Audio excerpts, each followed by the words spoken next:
Hello friends, welcome back. Today we are going to be talking about making it through those hard times and recognizing why you're going through them. So go grab a cup of coffee or tea or whatever it is you like to drink and meet me back here. So the first thing that we're going to look at is 2 Timothy chapter 2, and we're going to start in verse 3, and it says, "Therefore endure hardness as a good soldier of Jesus Christ. No man that warreth entangleth himself with the affairs of this life, that he may please him who hath chosen him to be a soldier." So we've actually talked about this verse before.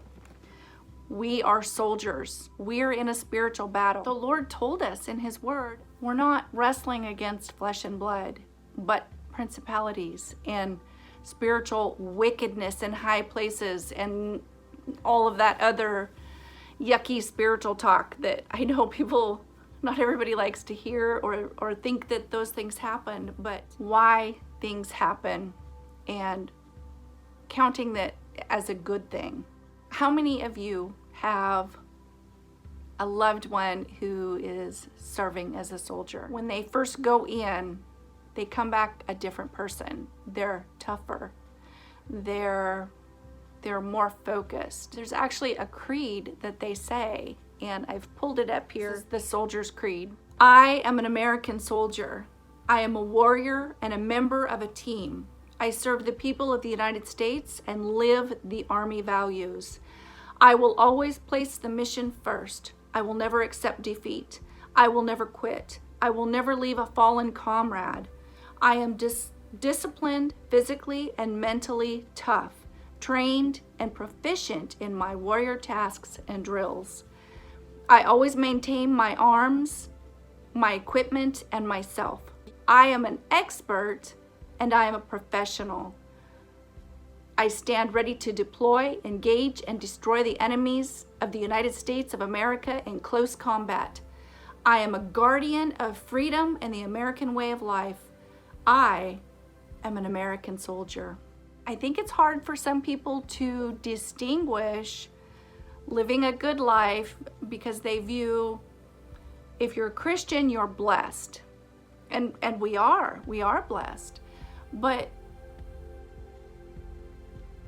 it doesn't always mean that our life is going to be easy. And it doesn't always mean that everybody's going to like us or listen to us or value us. Last Sunday at church, our pastor preached, and some of the things that he said made me really think. You know, all of those things that Jesus endured before going to the cross, he didn't focus on those things. Those were details, and he was looking at the big picture. And that's what we need to do. Not look at the details of the things that we're enduring along the way. We need to be looking at the big picture and the prize at the end. So I know so many of you struggle with day-to-day issues in life. Let me just remind you, if you're not a threat, you're not going to be attacked. Remember how we talked about cold or lukewarm Christians? Those are the Christians that are standing in the back. They're standing on the sidelines, way out of view. They're probably not going to get hit by the enemy. It's the people on the front lines that are going to get hit. So that's one way to recognize, am I cold? Am I lukewarm? Where are you standing in the battle? When you're standing in the front, you're going to get hit. Charles Spurgeon had said, "A soldier is a practical man with hard work to do. His armor is dented and bruised," and now I'm paraphrasing a little bit. "His armor is dented and bruised, and his sword is hacked up. These are the things that mark a good and practical soldier. In wartime, his life knows little luxuries, and he may have to fight at times when he's most weary." Wow. How many of you can say that describes you? Don't give up. Yes, you're weary. I get that. I totally understand that. But don't give up. If you're getting beat up and your armor's all beat up and you're getting hit, kicked while you're down, that's saying something about who you are and where you're standing in the battle. John 15:17 through 19 says, "This is my command to you, love one another. If the world hates you, understand that it hated me first. If you were of the world, it would love you as its own. Instead, the world hates you because you are not of the world, but I have chosen you out of the world."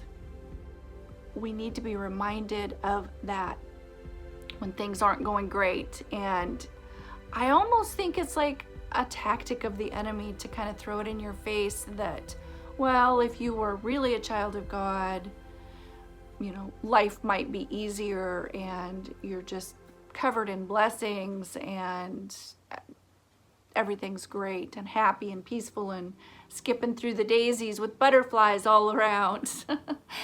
But it's not always that way. Not in reality. At times it is. At times you do have that unbelievable peace. But James 1:2 through 18, I don't know if I'm going to read that whole thing, but it says, "Count it all joy, my brothers, when you meet trials of various kinds. For you know that the testing of your faith produces steadfastness. And let steadfastness have its full effect, that you may be perfect and complete, lacking in nothing." You're in training. Count it all blessings. Let it be your mark of assurance instead of your mark of defeat. Philippians 3:14 says, "I press on towards the goal to win the prize for which God has called me heavenward in Christ Jesus." Keep your eyes on the prize at the end. Yeah, you might be tripping over stuff along the way. Yeah, you might be getting beat up and hit in every corner. Like I said before, I think the enemy wants to make us think that we're not, because all of these bad things keep happening, all these trials keep coming up, and God's people are blessed. Count that as your blessing, because it's proof of who you are. Hebrews 12:2 says, "Keep your eyes on Jesus, who both began and finished this race we're in. Study how he did it, because he never lost sight of where he was headed. That exhilarating finish in and with God. He could put up with anything along the way. Cross, shame, whatever. And now he's there in the place of honor right alongside God." So that's Hebrews 12:2 in the Message. Count yourself as blessed to recognize that those things are happening. Your armor's getting beat up. You're pushing your way through. You're on the front line. So how many of you have heard of Toby Mac? But he's got a particular song that I absolutely love. It's so encouraging. Every time I feel really low and defeated, I listen to this song and it picks me back up. The song's called "Keep Walkin'," and it's talking about a soldier to get back up and keep walking, keep moving, soldier, keep moving ahead. So if you get the opportunity, look it up. I guarantee you it is an uplifting song that will help you refocus on what your job is and why you're here. So I hope this gives you encouragement for the rest of the week, and I will see you next Thursday. Bye-bye for now.